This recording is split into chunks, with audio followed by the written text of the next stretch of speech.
Welcome to Infinity IAS Academy. My name is Sagar Sharma and today we are here with another video which is the continuation of the series of video, and we'll be taking important species which were in news recently. So the first species that we'll be taking is the great one-horned rhinoceros, which is found in the state of Assam in India, that is the northeastern part of India.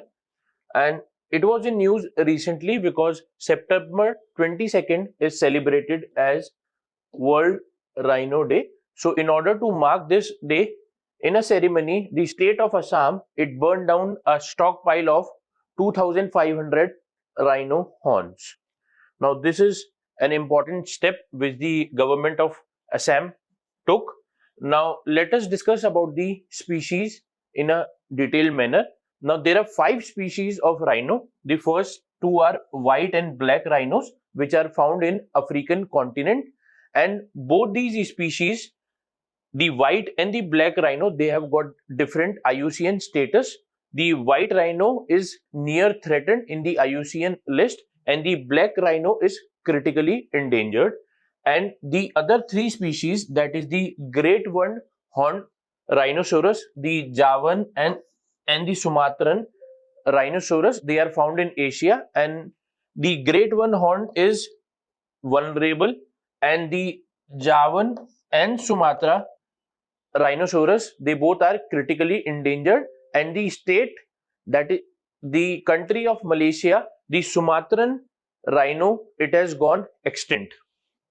And talking about India, the great one-horned rhinoceros is the only rhino that is found in India. And apart from India, these rhino are also found in the country of Nepal, and they are the second largest rhino species. So we'll be discussing about the IUCN status, which I already mentioned, and the next, these rhino species, that is the great Indian rhino, it is listed in Appendix 1 of CITES, that is Convention on International Trade in Endangered Species, and also in the Schedule 1 of Wildlife Protection Act 1972. Now, the importance of listing the species in both these, the Wildlife Protection Act and CITES, is that it accords greater degree of protection to the species. Now, there was recently the 14th rhino census which was conducted, and according to that rhino census, there are almost 2,600 rhino species which are found in Kaziranga National Park, which is 200 more than the previously conducted rhino census.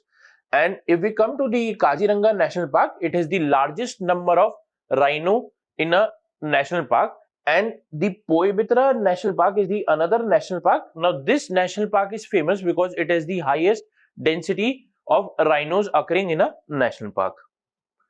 Now moving ahead further, now we'll be discussing about the important features of rhinos. Now rhino, they have thick gray skin and it appears as arm-plated armor. Now the folds which occur in the skin, they are of pink color, and this pink color is due to the rich vessels, the blood vessels that are running under the skin. And they are also characterized by the famous horn. It is around 8 to 25 centimeter long, and this horn, it occurs in both bulls and cows, that is male and female. And the rhinoceros, they are found in the grasslands, especially in the Tarai and the Brahmaputra basin. Now the folds which are present in the skin of rhinoceros, it helps to increase the surface area of the body, and it helps to regulate the temperature. That is, the animal can adjust its temperature according to the weather condition. Now the diet, now they are good grazers and they are especially feed on grass. Also they can feed on shrubs, trees and branches, fruits and submerged, floating and aquatic plants. Now we'll be discussing about the important cultural context, means how this species was important in the ancient time also, as this species is found on the Pashupati seal, and this Pashupati seal has been discovered in the famous Indus Valley civilization. So this animal, this species has also got cultural significance. Now the government of India, as the population of the rhinos were declining fast, so the government has taken various conservation efforts, And the first conservation effort is that it has created a national conservation strategy for the great Indian one-horned rhino. Now, this strategy, it outlines the basic future course of action which the government will take in order to conserve this rhino. Now, there is another strategy which the government has taken. Now, there was a declaration which was taken in the capital of India, that is New Delhi Declaration of on Rhinos, and it was signed by India, Indonesia, Malaysia, Bhutan, and Nepal, and they have agreed for this declaration in order to conserve the species. So, the other strategy in order to conserve the rhinos is that the Ministry of Environment and Climate Change, it is working to prepare a DNA profile of all the rhinos. Now, there is an important scheme or the step which the government has taken, and the name is the Indian Rhino Vision of 2020, where the government is collaborating with international, national, and local organizations in order to save the species. And as a result of this, the Manas National Park, it has received around 20 rhinos from the protected areas.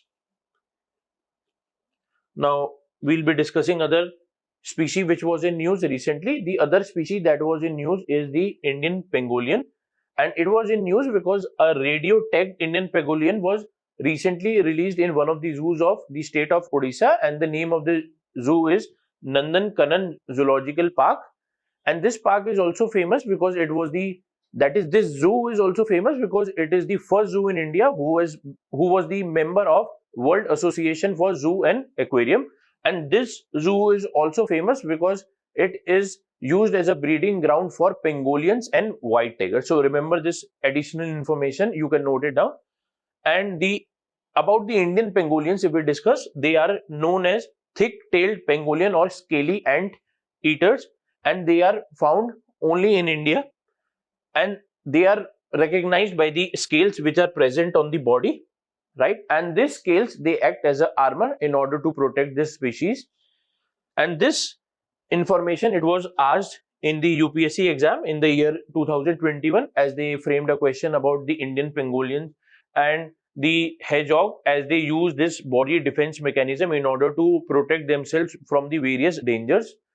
Now, this pangolin, it is an insectivorous species and it feeds on ants and termites, and it has used claws as it digs these ants and termites from the ground in order to eat them. It is a nocturnal species, that is it is active during the night, and it spends the days in the burrows, that is the subterranean burrows.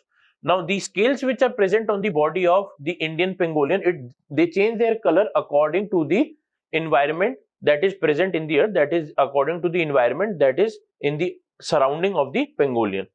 Now, this pangolin, it can also roll, as I mentioned earlier, that it rolls in order to defend itself from the predators like tigers.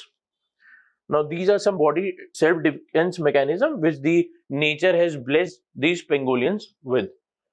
Now, there are 8 species of pangolins, and the 2 types of pangolins which are found in India are the Indian pangolin and the Chinese pangolin. And the Indian pangolin is a huge anteater, and there are around 11 to 13 rows of scales on the back. That is quite a number. And the adults are roughly 1/3 larger than the female. So the adults are larger than female. That is, the adults male are larger than the female. Now, it uses its tongues in order to grasp and sucking insect from the deep burrows, and this tongue is quite long.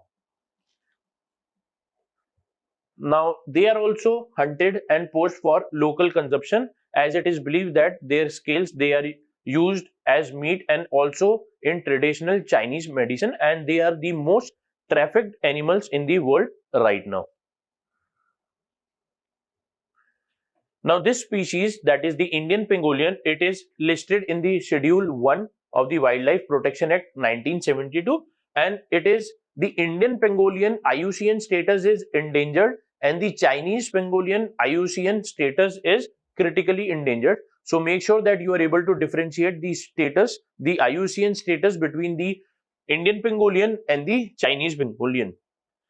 And this pangolin, it is listed in Appendix 1 of the CITES. That is, I'm talking about the Indian pangolin. Now, the other important points that this Indian pangolin, it is widely distributed in India, and the region where the Indian pangolins are not found are the high Himalayas, the arid region, and the northeast. So remember, these three regions are exception when it comes to Indian pangolins and their occurrence in the country India. Now, the other countries where they are found are Bangladesh, Pakistan, Nepal, and Sri Lanka. And the Chinese pangolin, they are found in the Himalayan foothills, eastern Nepal, Bhutan, northeastern part of India, and the southern China, the part of southern China. So make sure you are able to differentiate between the habitats and the area of occurrence of both the pangolin species. So friends, that was all from our side. For more regular videos and updates, you can subscribe to our channel, that is Infinity IAS Academy, and keep following us. Thank you.